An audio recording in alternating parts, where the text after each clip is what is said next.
kemiskinan turun, inflasi terkendali dan jumlah pengangguran melandai. Indonesia justru rekor menebar bansos saat indikator penting sedang baik-baik saja. Masih relevankah bansos masyarakat bawah menjadi tumpuan saat pertumbuhan ekonomi selama ini digerakkan oleh masyarakat kelas menengah? Kita akan berbincang bersama dengan Wisnu Nugroho, Koordinator Bidang Kajian Pengentasan Kemiskinan dan Ketimpangan FEB UGM. Selamat pagi Pak Wisnu. Pagi Mbak Glennis. Iya, ini inflasi sedang terkendali, pengangguran juga turun, kemiskinan kita juga turun. Nah, sebenarnya apa sih urgensi untuk rekor bansos ini? Ya, sebetulnya kalau kita berbicara bansos secara umum memang dibutuhkan sih Mbak Glennis, mau saat sedang pandemi atau tidak pandemi, karena memang tujuan bansos itu adalah distribusi APBN untuk mencegah kemiskinan dan mengurangi angka kemiskinan gitu. Jadi memang tidak ada salahnya untuk meneruskan program bansos walaupun misalkan situasi sedang membaik gitu. Karena masih ada 2 juta ekstrim poor dan kemudian masih ada sekitar 25 juta kita masih dalam kategori miskin. Cuman memang yang perlu di-highlight adalah masalah atau pay attention tentang kualitas pelaksanaan. Jadi ada 3 krusial ketika kita melaksanakan bansos, kemudian biar tidak biar jadi efisien dan efektif. Yang pertama adalah siapa sih penerima sasarannya gitu. Yang dikasih bansos saat itu tuh siapa gitu. Apakah kemudian ekstrim poor karena memang membutuhkan atau kemudian yang masih di tengah gitu. Kalau situasi membaik mungkin nggak perlu yang di tengah karena memang sudah ada job creation yang lain gitu. Nah, kemudian yang kedua, delivery mechanism-nya seperti apa? Kita secara negara kan sebenarnya sudah punya apa kaidah-kaidah gitu siapa yang harus menyalurkan bansos, dan sampai saat ini setahu saya seharusnya mungkin melalui Mensos gitu, melalui Kementerian Sosial untuk bansos. Jadi memang karena Mensos mempunyai datanya dan kemudian memiliki informasi yang lengkap siap untuk menerima juga. Yang terakhir itu juga berbicara kalau di economics itu kita berbicara consumption smoothing dan kemudian menaikkan daya beli, itu timing jadi penting Mbak Glenis. Jadi kalau misalkan mau dikasih, pastikan juga bahwa ini timingnya kemudian sesuai. Misalkan contohnya ilustrasinya adalah kalau dikasih saat mau naik masuk sekolah atau misalkan pergantian dari SD ke SMP atau kemudian naik tingkat kelas. Nah itu kemudian jadi penting kenapa kita harus kasih bansos karena mungkin pengeluaran masyarakat akan besar.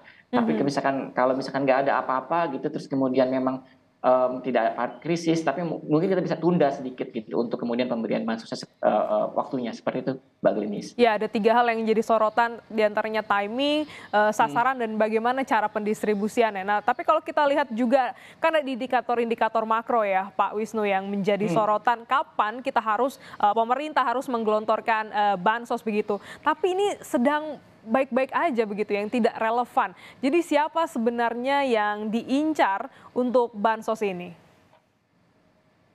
Itu mungkin harus melihat lagi ke data yang kemudian penerima sasaran. Kebetulan saya belum menerima atau belum mendapatkan informasi Mbak Glenis siapa dari 1,8 juta itu hanya disebutkan misalkan dari P3K dan BKKBN gitu.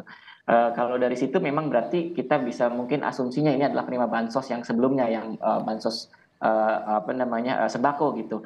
Nah kalau seperti itu urgensinya jadi kemudian agak berkurang ya menurut saya karena bantuan sembako sendiri sudah terjadwal gitu ada 2 per 3 bulan untuk mendapatkan bantuan tersebut. Jadi kan bentuknya adalah top up gitu. Nah ini kalau misalkan ditanya alasan top up-nya itu kenapa, nah itu kemudian harus bertanya sama yang kemudian mengeluarkan ini. Seingat saya juga Kementerian Keuangan juga sempat ini ya mungkin memberi indikasi atau memberi sinyalmen bahwa sebenarnya bansos sudah max gitu, dan ini dana bansos top up ini kemudian dicarikan dari tempat-tempat lain. Nah itu kemudian kalau misalkan kita berbicara masalah fiskal prudensial itu jadi kemudian kita bertanya lagi kenapa terus dipaksa untuk diberikan saat-saat ini, kenapa nggak nunggu anggaran APBN 2024 misalkan atau kemudian awal tahun tapi di bulan Februari Maret yang kemudian jauh atau setelah pemilihan umum misalkan seperti itu. Nah itu kemudian bisa jadi kita bertanya kenapa seperti itu. Nah itu kalau dari saya Mbak Gemis. Oke, tapi kalau kita lihat timingnya lagi, ini kan jelang pemilu, ada penambahan, tadi kan disinggung juga oleh Mas, sekitar 1,6 juta penambahan penerima bansos. Ini wajar atau tidak? Kalau penambahan, kalau kita berbicaranya adalah untuk menyasar yang sebelumnya nggak dapat, Mbak Glenis, itu dan harusnya berhak, itu nggak apa-apa gitu. Dalam artian kita tahu data kita kadang-kadang ada exclusion error. Exclusion error itu berarti harusnya berhak dapat tapi belum dapat nih. Nah sekarang pemerintah berusaha mengejar nih akan dapat lagi gitu, atau akan orang yang tidak dapat jadi mendapatkan bantuan. Cuman kalau hanya untuk mentop up yang kemudian tadi kita bisa bilang bahwa ada yang inclusion error harusnya dia nggak berhak tapi malah di top up gitu sama pemerintah, itu kemudian jadi masalah. kalau timingnya mendekati pemilu memang terus akhirnya semua orang punya kesimpulan ya bahwa ada memang dorongan untuk kemudian ke arah sana.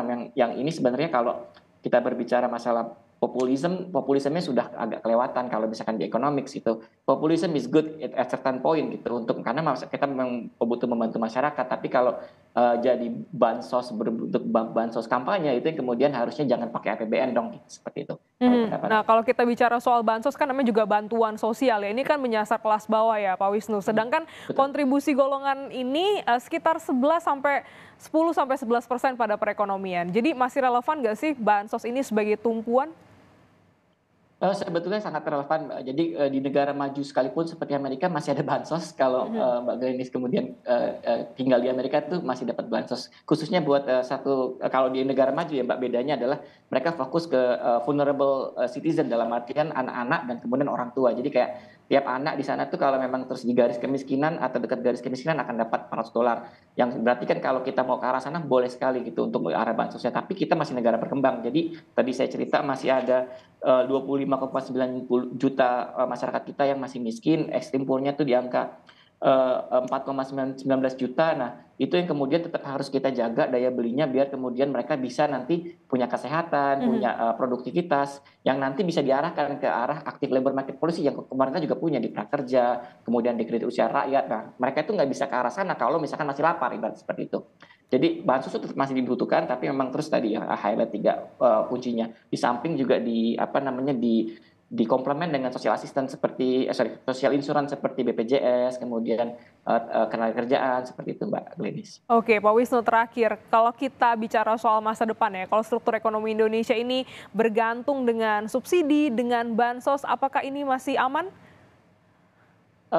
Seperti yang saya tadi ceritakan juga bahwa negara maju pun masih ada karena memang arahnya sekarang banyak negara ke arah welfare state, dalam artian negara taking care orang-orang yang tadi yang miskin, yang kemudian yang difabel, yang kemudian rentan, anak-anak atau elderly. Nah, yang kemudian perlu didorong lebih lanjut lagi oleh pemerintah adalah memperkuat atau kemudian menambah program-program yang lebih ke arah active labor market policy. Jadi memang setelah hidupnya tenang, makannya cukup gitu, nah berarti harus diperkayakan nih. Kerjanya apa? Cipta kerjanya seperti apa? Apa menggunakan dana desa untuk kemudian pembangunan atau kemudian peningkatan kapasitas untuk pariwisata, macam-macam yang bisa dilakukan pemerintah. Jadi memang tidak cukup satu terus bansos terus jadinya dependensi, betul seperti Mbak Glenis, karena itu jadinya kita akan ketergantungan terus-menerus, tapi kemudian diarahkan nanti ke arah yang lebih ke arah labor market seperti itu, Mbak. Oke, jadi kalau semangatnya untuk peduli terhadap warga masyarakat ini baik, tapi kembali lagi ada 3 hal, sasaran, distribusi, dan juga timing yang diberikan, dan what the next setelah ada subsidi, setelah ada bansos, apa yang akan dilakukan oleh pemerintah. Terima kasih.